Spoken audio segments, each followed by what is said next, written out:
মহাকাশ থেকে নিরাপদে সুনিতা ও বুচের ফেরার খবর এখন আন্তর্জাতিক মহলে আলোচনার শীর্ষে।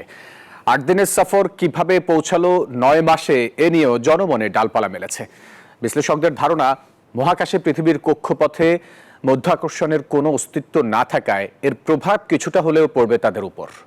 গেল বছরের ৬ জুন এক সপ্তাহের মিশনে আন্তর্জাতিক মহাকাশ স্টেশনে যান বুচ উইলমোর ও সুনিতা উইলিয়ামস। হঠাৎই বাধে বিপত্তি।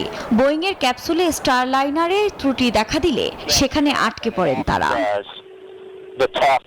দীর্ঘ ৯ মাসে বেশ কয়েকবার চেষ্টা চালালেও ফিরিয়ে আনা সম্ভব হয়নি সুনিতা ও বুচকে। এরপর থেকেই আন্তর্জাতিক মহলে শুরু হয় নানা গুঞ্জন। মহাকাশ থেকে তারা আর পৃথিবীতে আসতে পারবে কিনা এমন কথাও বলতে থাকেন অনেকে। এসবের মাঝেও মহাকাশে বসেই বার্তা দিচ্ছিলেন সুনিতা ও বুচ।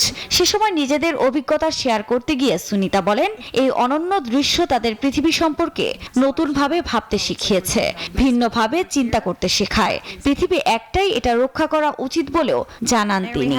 এই ঈদে জামা জুতো অ্যাকসেসরিজের ডিসকাউন্ট।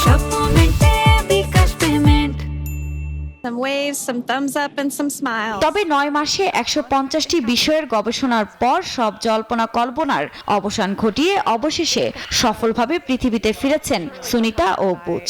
যদিও দীর্ঘদিন মহাকাশে থাকার কারণে তাদের শারীরিক নানা জটিলতা তৈরি হতে পারে বলেও ধারণা বিশেষজ্ঞদের। তাদের মতে, মহাকাশে পৃথিবীর কক্ষপথে মধ্যাকর্ষণের কোনো অস্তিত্ব নেই। মহাকাশে কাটানোর জন্য তাদের শরীরও সেই পরিবর্তনের সঙ্গে মানিয়ে নিতে শুরু করেছিল।